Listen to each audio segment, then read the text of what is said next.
What's good? This is your boy Big Mitzi. We're back with another episode of What's Real Hip Hop. We got a crowd out here. Y'all make some noise.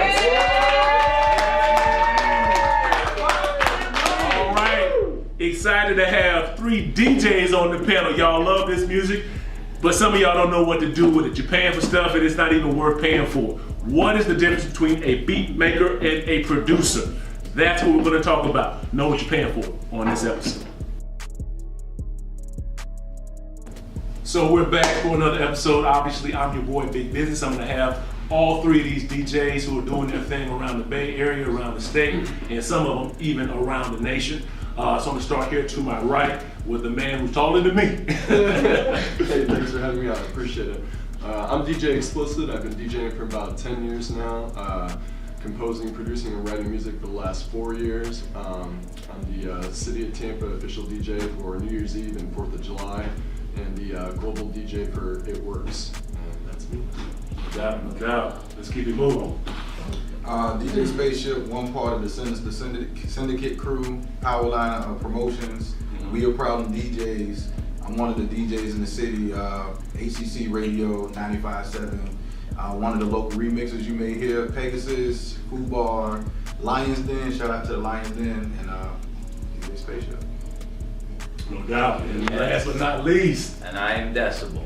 I'm a producer, engineer, MC, just all around mentor. I do lots of things. I represent myself and my company, which is the House of Custom Mades. I do, like what I said, DJ, all that. I do everything, a little bit of everything. I'm a jack of all trades, so to speak. A lot of people get confused about, they want to judge music based upon what they think is good and what they think is bad, but they get confused about the services that they're being paid for. And we're going to discuss in depth about the difference between, and we're going to break off a little bit, kind of get a little down and dirty. What's the difference between a beat maker and an actual producer? Spaceship, you spin in different places, you're doing your thing. You got a pretty good rotation here in the Bay Area, and I know different people like different things. And I'm sure sometimes artists come to you for maybe advice. Yeah. Has there ever been a situation where someone came to you and was like, hey, you know a good beat maker, and how they maybe didn't go the right way because they didn't ask for the right thing? Yeah, I have people come to me all the time asking, who are the good beat makers, who should I go to? And the first thing that I say to them, what's your sound? Mm-hmm. You have to first know the audience you're trying to target. Once you know your audience you're trying to target, then you tend to go to that world and you find those type of beat makers, so to speak. I mean, and that's the best advice that I give them when they come. But I get that all the time in social media. Right. People I meet them out in clubs and stuff. Beat makers. It's an overused term, beat maker. You know what I'm saying? I'm really not looking for a beat. I'm gonna be honest with you. No. I don't want a beat. A beat is something that can be reused and it's not something that's unique to me. Right. You know what I'm saying? A lot of people will get that instrumental and it's like, oh man, this is gonna be fire. Just because they're spitting over something that somebody else did.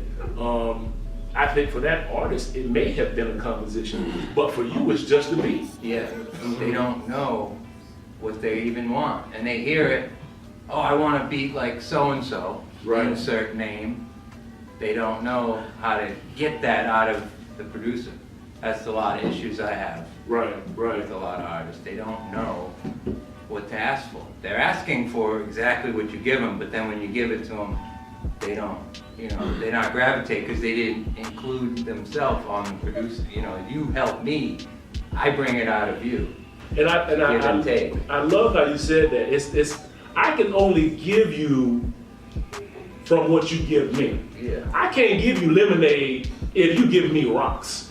It's hard. You know what I'm saying? Now, if you're giving me lemons, you know what I'm saying? It's like, okay, I can make lemonade. Yeah. But I think a lot of times those beats that are already ready-made and you think they're a hit until you add your vocals to it. Then and then it's like, man, this didn't sound like what I thought it should. Well, and I want to come to you Explicit because that relationship between a producer and an artist, that's a lost art.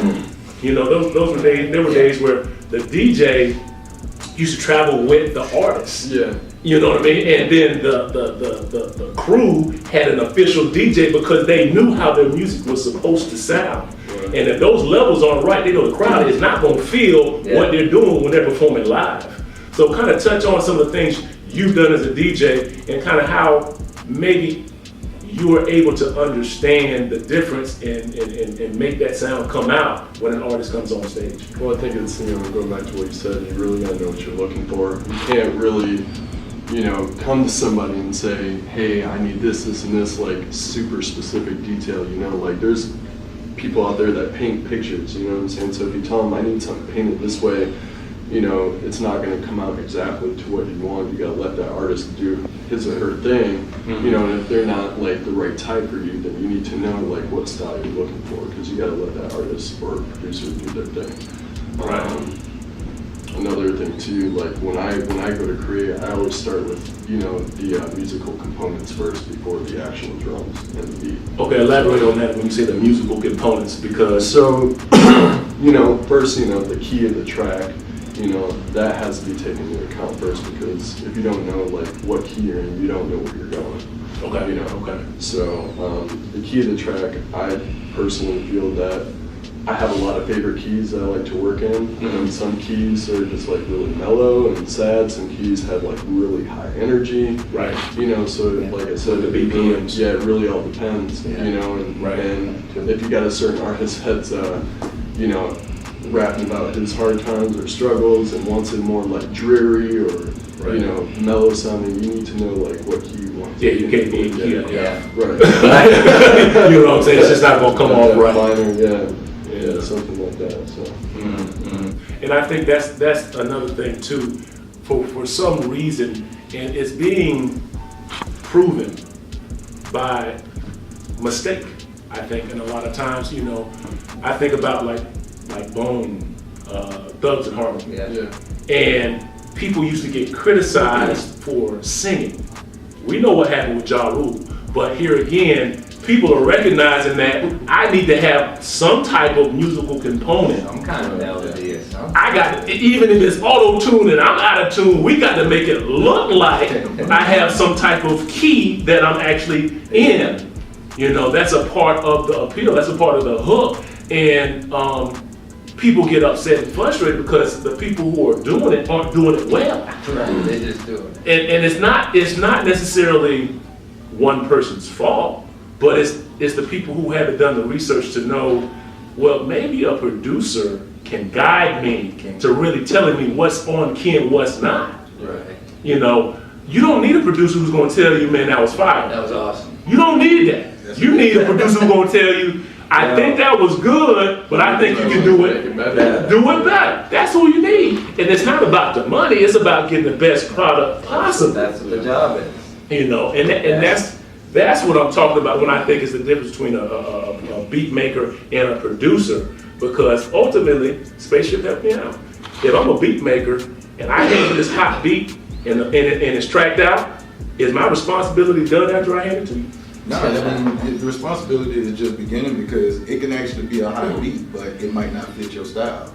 So you might take a beat, for example, you can't take Blurred Lines, which is a up-tempo, happy type energetic beat, and give it to like somebody, like you said, trying to tell the life story, what they've been through, something, like Splitsy say, dark and dreary and stuff like that. So you have to find the right key, to give them so when they put the lyrics over the beat, the energy is felt by the people, everything just flows, and you just take it from there. It's a process that's from beginning to end. Just because you made the beat, that's nice. But now you have to put it all together. So, it's a nice puzzle.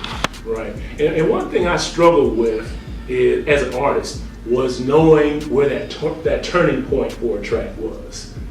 Where you're getting what you need based upon what you're spending, or you kind of aren't going to get what you wanted, so I had to go kind of off the beaten path to make it sound different, to get the best from the track. Well, tell me a little bit about how you can get the best from your production when it doesn't go according to plan. Well, if I'm working with artists that, like I said, if they don't know what they want, I gotta get to know them, I think, to get, not like personally, but I need to at least musically be close to them. And I can take it out of you, I can get it. Right. And like I said, I do mentoring, I wrote it on my thing, I mentor a lot of people, I try to build them up. Right. They come to me with nothing but a vision, and if I see it, I gotta know how to mold it into what they thought it was, something great, and I think it's something good to work with. So Right. it's kind of chopping away at the bits to get down to the nitty gritty of the personal relationship, and that's where it starts. I believe you have to meet somewhere in the middle. Like even if it's somebody way off your style, so to speak. Right. Which me, I'm universal, so there's no boundary for me. But Right. some people only make certain kind of beats. That's their pocket, so to speak. That's their lane. Yeah, and I like to be more open to the artist, and I can just chameleon. I make beats for whoever. Right. You know what I mean? The energy is there. I could do anything. That's And- partners.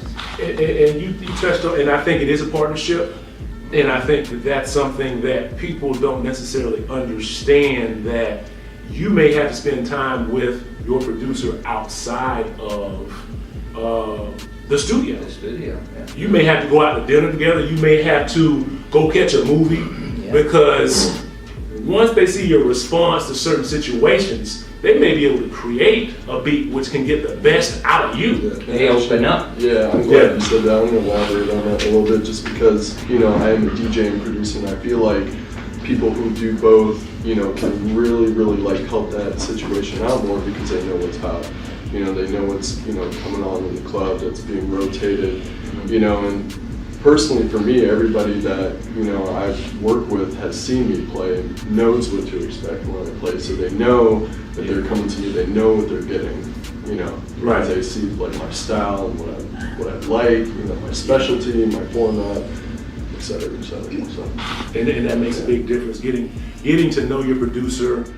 Honestly, my producer I go to, he's one of my best friends, because he knows what I'm trying to get when I say certain things. Yeah. Another person who doesn't know me may not understand. I want the pain to come out. Yeah. Well, what in the world does that mean? Is that a style? You know what I'm saying? But for my producer, I know, he knows that I need some echoes when I say that. Right.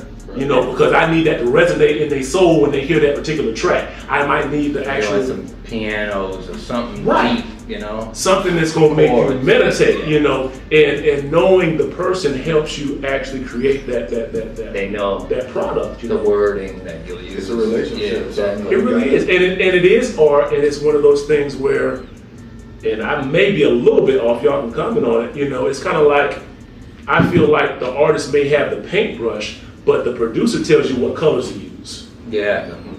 You know what I'm saying? Be like, okay, this could be hot, but Yeah. if you don't use the right colors, Right.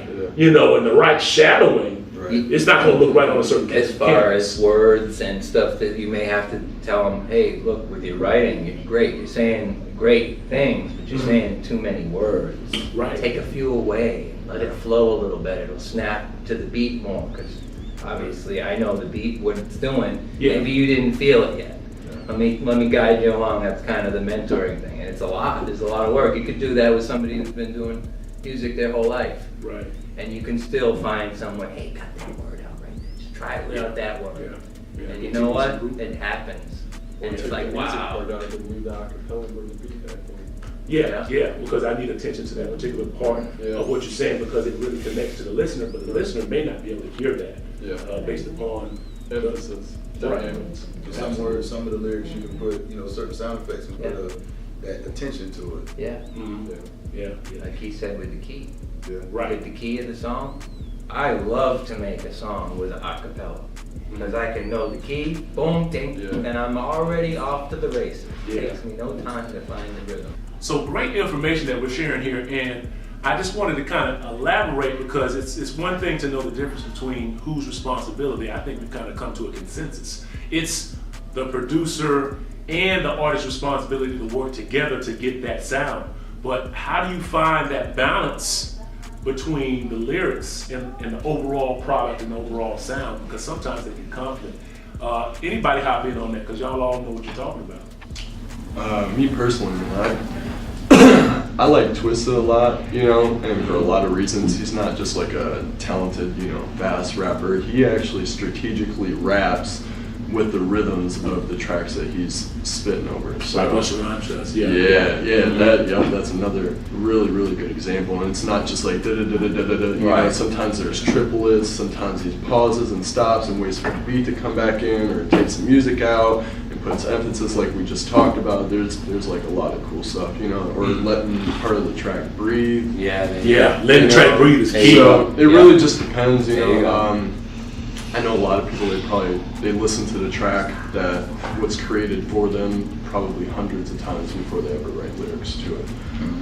You know, just to like get that sense of, okay, this is, you know, this is how I'm going in, you know. Like that. So, knowing what the composition does before you necessarily dedicate the flows. You know what I'm saying? I've been on that. Right over. Hey, you write that 42 bar, and it's like, people, what you spitting is fire, but come on, man, you can't expect that. People have bars for days. Right over the hook. And you're gonna be in prison with them bars because your career ain't going nowhere. Right over the hook and everything. The bridge, you're right over everything. I think another person that's good at riding the beat is has bars. Right. Is Fabulous. Oh yeah. He do what I call my language of double dutch. He jumps between the beats, and they can take the music out, and he has the right producers for the right songs. Yeah. You got to first know the right producers for the right songs. So you can't, like, for example, Jay-Z is good at that, Rick Ross is good at that, Lil Wayne is good at that. You gotta pick the right So you can't songs. You can't. Some artists they can, you know, get down on an EDM type track, and some of them just that might not be your lane. And sometimes you got to challenge yourself. I think a lot of times people stay in their comfort zone based upon them not knowing if they can actually make that sound work. Execute it. You know, and because it's a costly thing. Yeah. Because you're exposed if it doesn't work. Yeah. You know what I mean? It's like, oh, that didn't sound like him. Well, different tracks are not going to sound like the old tracks. It's a different track. Yeah. It's a different track, but they have a problem separating themselves from the track and their own sounds and exploring new avenues. It's good to have a sound, but don't be imprisoned by the sound. Don't do it. Also, you're hanging yourself. Story, brand, and experience. I know this has, you know, a lot to do with like tracks too. Like, for example, they could go both ways, you know, like if somebody knows what they want to like right beforehand, that's one thing, but if you hear a track, it can remind you of like, bring you back to like, oh man, you know, I was in the club with this one chick, and oh man, it was popping, it was dope, you know, or how many times have you heard that stuff? But I'm saying, like, some people got a different way to tell it, you know, pulls the music, pulls the story out of the art. And that goes back to communication, because if we're hanging out, you know, we sharing drinks, we, you know, laugh, we get into it, and I see your style, you recognize mine, and that's our communication. It's easy to flow in. It's like, okay, I'm gonna do this, and you're like, I'm gonna come this direction, and then when it's all the finished product, it's like, that was dope. And they gotta believe in you. I gotta believe in you as an MC or a DJ. I have to trust in you, and you have to believe in my talent, and then you can trust. Oh, you're gonna give it to me. And I think that's something that crosses genres. You know, one of the true tests, I think, of an artist is how long can you rap and keep a person interested without giving them what everyone expects. I mean, if you give somebody 8-9 seconds of silence, you know those lyrics are gonna have to be powerful. Oh yeah. You know that. So going in, you gotta know, hey, look, whatever I say on this part, it's got to be unifying, and it has to be powerful, memorable, and all that. All of that, and don't be afraid to get out of the quote unquote, you know, comfort zone when it comes to those types of things. We have a variety of styles up here. You know, we've discussed things about, you know, EDM, not just staying in that lane, but going into the regular hip hop, but then, you know, drawing from areas that aren't exactly defined. Jump around, go everywhere. And people have the desire to define what you do, but I think ultimately the thing that propels most people's careers is they're able to either do one or two things: create a sound that hasn't really been quite labeled or captured, or they're able to do multiple things and rebrand themselves when they do different Over tracks. and over again. And it's like, well, dog, they're so talented, there's not anything that they can't do, so I don't hold you in this lane. Yeah. You're not just this type of artist. Yeah. You know, Lionel Richie's a great example. Yeah. You know, and when he made it, he was like, I'm appreciative to my label for just allowing me to be me. Right. You know, he said, in my mind, I was competing against everybody. Not just R&B, I'm competing against everything. Yeah. You know, with that mindset, it allowed him to work with different producers and take certain chances that some labels might be like, man, I don't really think that's not your sound. No, Like in the 80s when he went to the 80s sound. Yeah, to you the know, Commodore different stuff. languages and, you know, Yeah. jazz, you know, disco, everything. Yeah. You know, but different More producers. electronic. Yeah, exactly. Different producers who I'm sure he formed that relationship with because, you don't have a choice, you know what I'm saying? Because that's not who you know, it's unfamiliar. Right. Exactly. That's the tough thing is to navigate through that world where everybody wants something canned, and you don't. I don't make canned. I make it fresh from the garden. It's like pick it. And There you go. it is. Hey, and that's an important point. You know, if It's you want to hit, like- if you want to hit, don't look for a beat that's already totally Yeah. made when you come to the studio. It's a hard thing to hear, though. Yeah, it is tough. Because if I you heard you want got that that fire. guy, if you want that guy's beat, why don't you hit him up? Because if you want a beat like so and so, go get him. Oh, that's right. He charges what he charges. Right. I Right. see. Yeah. Then you Well, come you to gotta also somebody be else. careful when you Lowball him. When you say I want this type of person to be, you have to be careful because if you take for example the Ether beat. If you take how Nas got on that beat, he killed it. Yeah. So if you come behind and use that same beat, you have to kill it better than he Better did. than him. Because if you don't, they're gonna judge you based upon what Nas did, Right. not what you tried to do. So you're gonna Yeah. be clowned and ridiculed because you couldn't live up to the hype. So you Yeah. gotta be careful with that. If you hear that beat by itself with somebody else's lyrics, it probably won't sound good. As soon as you hear it, you're Sound like, garbage. okay, Yeah. okay, he gotta come harder than Yeah. Nas did or closer. Yeah. And that goes back to what Explicit said. You know, you listen to a track hundreds of times. I know artists who listen to a track and actually said, "This is my money track," and didn't record on it for years. Mm-hmm. Didn't record on it for They're years. intimidated by it. And they're intimidated by it because they know the words that they have in their mind right now don't match up with what this beat is doing. I have a few beats out there right now that are just sat. They're that big, Yeah. type of stuff, and they're like, I don't want to come off that and be weak.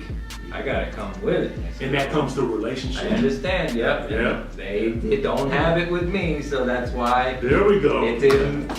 That's why it just falls into the ether, so to speak. Like we just, Yeah. it just falls It's just there. a It secret. goes into the myth somewhere. It started, and it started good. You know, it started Oh good. yeah, I want that one. I want that It one. started good, I you want know. that one. But when it comes to do that one that you wanted so bad, Yeah. Don't know what to yeah, do with it. don't know what to do with Don't know it. what to do with it.